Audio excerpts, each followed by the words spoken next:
Welcome everybody to Fantasy Sports Now. As you can see, I fixed my lights so you can see me a little bit better, so that's nice. I'm bringing you today starting pitching, 4 undervalued, 4 breakouts, and 4 sleepers. I don't like wasting your time like a lot of these other sites do, talking about 5 players in an hour, so I like to get you right into the content. 4 undervalued. Undervalued to me are guys that everybody knows and they're going to get taken, but I think they're getting taken way too late, and we can use that to our advantage in a draft. Let's get into it. Carlos Carrasco, okay, average draft pick is 70. That's really late. 20th overall pitcher. This guy has been in the top, 7 pitchers for a long time. He had that battle with leukemia. I almost feel like people forget why he was out for so long, and it was leukemia. It wasn't an arm injury. It wasn't like a sports injury. He came back from that, and actually last year put up a really good season, at least, in terms of innings and Ks and that kind of thing. He goes from Cleveland to New York, Mets. I think the Mets are going to be really good. I think for him, it's going to be really good. He sticks with a really good offense and a really good rotation. He's not going to be the number one. He wasn't in Cleveland either, but I think that this is going to basically be him moving to New York, to the NL. They're going to get free strikeouts if there's no DH, which is preposterous why they don't have a DH, but that's just me. I think Carrasco on a full season again gets back to where he was. I really believe in the guy. The guy who beats leukemia, guys. I mean, he's going to be back out there, and he's going to dominate again. Honestly, going at 70, I'm willing to take that risk right now. Yu Darvish, so 8 for Yu Darvish. So you're saying, how is that undervalued? His average draft pick is 20.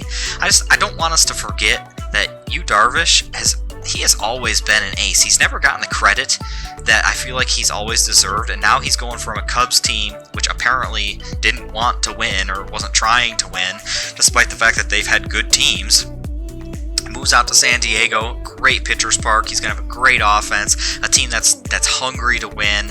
And honestly, Yu Darvish, if you're worried about taking him that early at 20, I guess it's not so much that I think he's undervalued at that spot, but what I'm here to say is don't feel bad taking him there, because he is that good and he's always been consistent. I don't know the last time he's gotten injured. It's been a while, which is probably the death sentence for him, so sorry, Yu Darvish, but I believe in this guy, and I think he's going to have a huge year.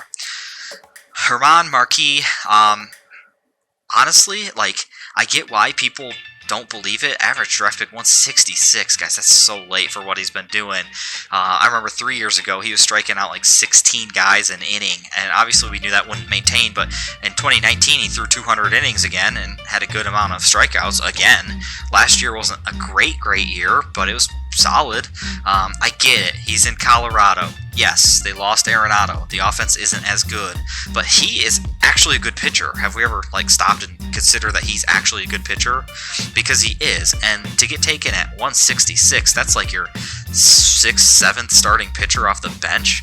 If you're getting him as your 6th starter, you've done something well. So I wouldn't be taking him that late. Next, I want to bring you Max Scherzer. Yeah, he's been hurt, but this dude is a beast. I mean, obviously, this side, I watched Max Scherzer for a long time here in Detroit, and this guy has gotten better ever since he's left Detroit. I honestly, people say decline. I don't see it. I don't think he's going to decline. This guy works so hard, and average draft pick 25, it might be appropriate for him, but I think that he could easily find himself back in the top 5 conversation. You could say that Kershaw, they're talking about retirement with Kershaw, which doesn't make sense to me. He came out today and said, I'm not doing that. But, he's kind of getting up in age, and I feel like his skills are somewhat diminishing, where Scherzer, I feel like as long as he's actually healthy, he's gonna dominate games, which is true with Kershaw too. Kershaw's always had the back problem, but I really think Scherzer easily gets back in the top 5. Breakout guys, these are guys that I think could be potential league winners. They might not go from, your 7th best guy to your 1st, but these are guys that people are kind of forgetting about who are going to have huge years. Mike Soroka. Okay, he was an ace for Atlanta in 2019. Straight up ace, dominant. And he tore his Achilles last year. I think it was his 2nd start. He threw 13 innings in his 2nd start. He went down. And look, average draft pick at 164. Are you kidding me? Like, this guy, there's no reason to think he's not going to come back and just be an ace again in Atlanta. And that team's got a great offense, and they're hungry. They're probably the hungriest team out there. And I know some teams out there listening to this, they think that's not fair, but Atlanta's been going to the playoffs and not winning it for a long time. They were one game away from going to the World Series last year. This team's hungry, and Soroka's going to be the ace again. So if you can get him earlier than this or around this, that is massive, because he's going to go back to ace status. Like, he's going to be a top 15 starting pitcher. Griffin Canning. I feel like everybody forgot about Griffin Canning. His pedigree as a prospect wasn't huge, but it also didn't really have time to grow. He was, I think, in the 90s overall, but then he came up and was pitching right away for the Angels. There was a few injuries here and there, but Griffin Canning, when he came up, and you watched him, it felt like this guy was going to be the next ace for the Angels, and everybody in that organization was pumped about it. Last year, it was a weird year, it just didn't happen. It's tough for these younger guys, and so I really feel like Griffin Canning, it might not be this year. I think it is this year, but at some point he is going to explode onto the scene, kind of like a Corbin Burns did, and I think that he's going to be in the top 30, top 25 conversation. That's his upside for me, because his stuff is absolutely electric, and this late in the draft, if you're taking him as your last pick, it's well worth it. Even if he comes out and isn't good, you could always cut him, but he could be a top 25 guy if you let him simmer a little bit. Next, we all know him. Some of us don't like him. I have no reason to not, or to let. I don't know. All I know is that Marcus Stroman didn't play last year, and now is looking at being the number 4 on the Mets. Marcus Stroman, first of all, Marcus Stroman is good. He's a good starting pitcher. He goes deep into innings, into games, a lot of innings, and like I said, he's going to be lining up against other teams' number 4s for most of the season, unless they get really out of line, because the Mets are so deep, and that offense, once again, I just said it for Carrasco, that offense is going to be outstanding. So for me, it's like, if I believe in Carrasco, I have to believe in Stroman too. I mean, this guy, I get it, he's a little bit older, and calling him a breakout isn't really fair, but at 203, you're taking him as your 7th best starter. I think he'll be the 3rd, 4th best starter on your team, and you're not going to regret taking him. Chris Paddock. So 2019 comes out and basically almost has a Rookie of the Year season. It looks like this guy's the next big thing. 2020 hits, not so much. I call that the sophomore slump. Chris Paddock actually already had Tommy John surgery, so I'm not worried about injuries. Yes, you can have Tommy John twice. It's pretty rare, but the people who don't fix the problem have it again, which I will be going over at some point in one of these videos.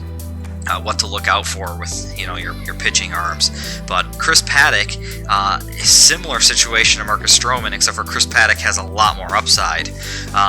He can get back to what he was in 2019, throwing like a Rookie of the Year. And then San Diego, once again, Paddock is going to be the 3 or 4, and honestly, San Diego's going to win a lot of ball games. Maybe you don't start Paddock when he plays the Dodgers, but every other time, he's going to be in your lineup, and I think he's going to be a huge asset. I think he gets back into that top 20 conversation this year. Sleepers, there's a ton, guys. There's so many pitching sleepers this year. I'm going to try to rattle this off to keep you guys, at 10 minutes here so I don't waste your time. Dustin May. Okay, a lot of us know him. He pitched throughout the postseason in the bullpen. I'm a believer that they're going to need to put him in the actual rotation. I think technically as of right now today, he's not. So that's kind of the caveat with Dustin May. If they give him the opportunity, he's playing for a Dodgers lineup that is obviously dominant.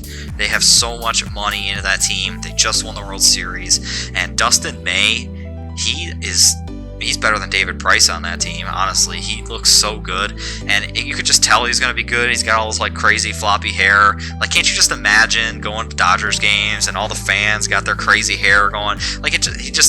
He's going to be good, and he's proven that he's good, and they better not stick him in the bullpen, because I would be furious. Not because I like the Dodgers at all, but because I'm a Dustin May fan, and I think that he is going to be really good. Average draft pick at 157. I think that that's good value at that spot. You could probably take him a little bit earlier, because I see him, if he can start, being in the top 25. Nate Pearson, I praise this guy all the time. He throws absolute gas. Yes, he is an injury risk, 100%. But unlike Dustin May up there, he is going to be in Toronto's starting lineup for sure.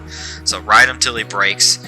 Trade him if you have to, if you think he's going to break. But coming in at average draft pick of 220, I think that Nate Pearson could easily be in the top 20. This guy is going to be a stud. Huge guy, huge fastball. Yes, he's going to get hurt. I really do believe he will at some point. I'm hoping it's not this year because I'm so high on Nate Pearson this year. Playing for a great Toronto team, too. Next, the guy a lot of people are forgetting about and almost to a bashing degree. Dylan Cease, Chicago. He's going to be the number 4 or number 5. He was a top 30 prospect at one point, but I feel like everybody just kind of forgot that he was good. He has a lot of command problems, which is why I think that people are down on him. But in terms of like a sleeper, somebody who could really jump huge is Dylan Cease. So at 407, he's probably not going to be taken in any of your drafts. But this is a guy that you need to keep your eye on because Chicago's going to win a lot of ball games. And I'm sorry, but starting Dylan Cease against the Tigers, I'll take that matchup anytime. So even if he's a guy that you pick up for flyers every so often, just don't forget the name because I really think he could jump big time. Michael Kopech did it, and now he's hurt and all that fun stuff. Dylan Cease is going to do the same thing, guys. Last one, okay, out of the blue, Madison Bumgarner. Everybody's like forgotten that Madison Bumgarner exists. Yes, he had a back problem. Yes, he pitched and got hurt, and he plays for Arizona, and there's a lot of unknowns, but Bumgarner obviously was a great pitcher, whether you like him or not. He obviously was, and I feel like the name recognition is like gone. When I was scrolling through just for fun the other day, it's like, wait, why is Bumgarner this low? It was amazing. In a $400 league, my buddy got him for $2. I mean, people just don't want the guy, and there's no reason to think he's not going to be healthy this year. Similar thing with Greinke. Greinke is going to be a solid guy as long as he stays healthy, which he has for so long. So I guess what I'm saying is don't forget that Bumgarner exists because he could get back into that top 30 conversation again easily. So everybody kind of gets caught up on taking... before you take Matthew Boyd, again, I'm going to bash the Tiger. Take anybody on this list. Seriously, alright? We could have... Anyway, y'all have a good one. We'll see you next time. Hope you enjoy. Peace out.